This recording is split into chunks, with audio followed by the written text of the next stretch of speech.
4.3의 3절 건축물 내진 설계 기준 7.2절 등가정적 해석법입니다. 다음에 기준의 장을 볼 수가 있고요. 그 중에서 7.2의 2절 보겠습니다. 지진 응답 계수입니다. 지진 응답 계수는 진도의 개념으로 등가정적 해석법에 사용되고 있습니다. 진도의 개념으로 앞절에서 설명했듯이 R, T, S, I의 형식으로 되어 있습니다.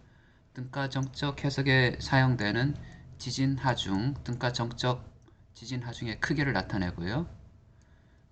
그래서 조금 더 커질 수는 있지만은 굳이 다음 값보다는 커질 필요는 없다 라고 해서 선택사항을 주어줬고요. 작아질 수는 있지만은 이 값보다 작아져서는 안 된다 해서 하한치를 뒀습니다. 이건 하한치 반드시 지켜야 될 값이고요. 이것은 상한인데 우리가 굳이 이거보다 더 크게 나왔는데 이거보다 더 크게 설계하는 것이 경제적이냐 라고 생각했을 때 초과하지 않아도 된다 라고 했습니다. 여기서 사용하는 것은 이 값은 건축물의 중요도 개수 있죠. 특등급, 1등급, 2등급. 그 다음에 R 값은 반응수정 개수 R, T, S. 그 다음에 I. 그래서 I 값은 중요도 개수, R 값은 반응수정 개수, S 값을 구하기 위해서 우리는 주로 SDS를 쓰게 되는데요. 요거는 SDY 값은 한계치, 상한, 요거는 하한 쓰면 되고 합니다. 그래서 SDS, ST1. 그래서 단축이란 것은 실질적으로 0.2초에 해당되는 설계 스펙트럼 가속도, 장주기는 1초 주기. 그리고 우리나라 스펙트럼에서 아주 초고층 혹은 초장대 교량에 해당되는 스펙트럼 값에, 왜냐하면 구조물이 주기가 커지게 되면요, 주기가 커지게 되면은 지진 하중의 크기가 줄어들게 됩니다. 근데 이게 더 아주 장주기가 될 경우는 더 줄여들게 되죠. 구조물의 고유 주기, 가로축은 T, 세로축은 C 값, CS 값입니다. 설계 응답 스펙트럼입니다. 7.2의 3 고유주기 산정법입니다. 고유주기는 약산식에 따라서 구하거나 혹은 수치에서 시뮬레이션을 통해서 구할 수가 있습니다.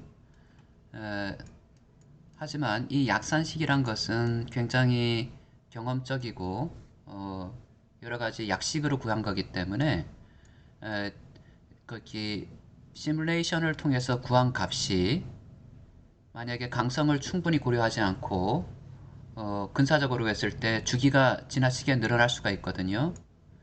주기가 늘어나게 될 경우에 있어서 지진 하중이 줄어들게 됩니다. 이것을 방지하기 위해서 약산식으로 구한 값에 주기 상한계수를 곱한 것을 가지고 상한치라고 해가지고 이 상한치를 해석해서 구한 값이 초과하지 않도록 했습니다. 그래서 이 값에다가 약산식으로 구한 값을 곱한 값을 상한치로 놓고 해석으로 구한 값이 이 상한치를 초과하지 않도록 했습니다. 초과할 경우 지진 하중이 줄어들게 되니까요. 만약에 초과했을 경우 모델링을 다시 돌아보거나 아니면은 하중을 키워서 지진 해석을, 내진 설계를 할 수가 있습니다.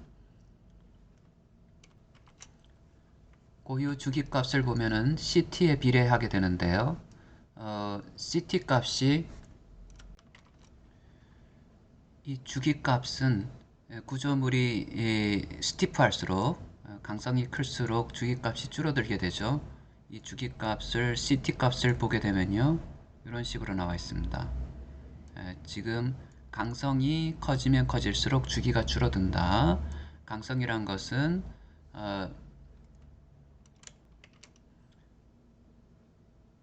철근 콘크리트 모멘트 골조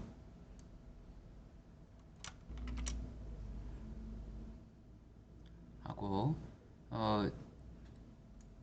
철근 콘크리트 전단벽이 강성이 크고요. 그리고 철골 모멘트 골조 강제로 된 거, 그 다음에 철골 골조가 주기가 큰 것을 볼 수가 있습니다. 그리고 골조에 비보강 체험벽이 있는 경우에 강성이 커지게 되니까요. 주기가 줄어들게 되죠. 그래서 주기를 줄여주는 것을 나타내주기 위해서 3분의 1을 근사적으로 곱하게 되죠. 그리고 콘크리트 전단벽체가 주요 횡저항 시스템인 경우 강성이 크니까요. CT 값을 가장 작은 걸 써가지고 주기를 줄여줘야 됩니다. 그리고 12층을 넘지 않고 층 최소 높이가 3m 이상일 경우에 다음과 같은 약식, 한 층당 0.1촉씩 주기를 증가시키는, 그래서 10층인 경우에는 1초고요. 3층인 경우는 0.3초가 되는 약식을 쓸 수도 있습니다. 이건 그림으로 이렇게 나타냈고요. 그래서 철골 모멘트 골조 이고요. 이건 RC 모멘트 골조, 층의 높이와 주기입니다. 그리고 전단벽인 경우에 있어서는 주기가 가장 작은 것을 볼 수가 있습니다. 강성이 커질수록 주기는 줄어든다. 다음과 같은 공식을 썼고요. 이 공식은 옛날 썼던 공식하고 지금 공식이 약간 차이가 있습니다. 조금 더 경험이 늘고 계측기 설치를 통해 가지고 데이터가 늘다 보니까 아마도 근사식에 관한 약산법 근사 고유 주기 산정식에 관한 수식이 업데이팅 되었습니다. 4.3의 4절 콘크리트 내진 설계 기준에 관한 건데요. 배근입니다. 일반 보에서 일반 설계는 다음과 같은 배근을 합니다. 주철근을 배근하게 되고요. 요거 같은 경우는 첫 번째 주철근, 그 다음에 스터럽에 대해서 배근을 하게 됩니다. 내부 보고요. 그 다음에 테두리 보에 대해서도 주철근, 그 다음에 스터럽을 배근하게 됩니다.